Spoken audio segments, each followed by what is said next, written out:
Discernment unto Maturity Session 6 focuses on spiritual growth, the transformative power of God's grace, and the importance of unity and discernment in faith. It encourages believers to deepen their understanding and experience of God's grace as an essence of His being, not just as an attribute.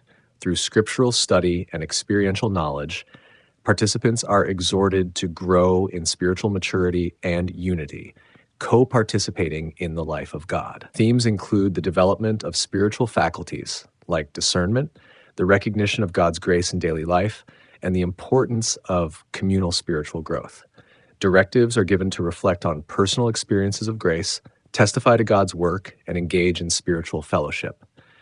The study highlights God's grace as the primary means of transformation and urges believers to trust in God's sustaining grace, rejoice in unity with Him, and seek deeper personal knowledge and relationship with God.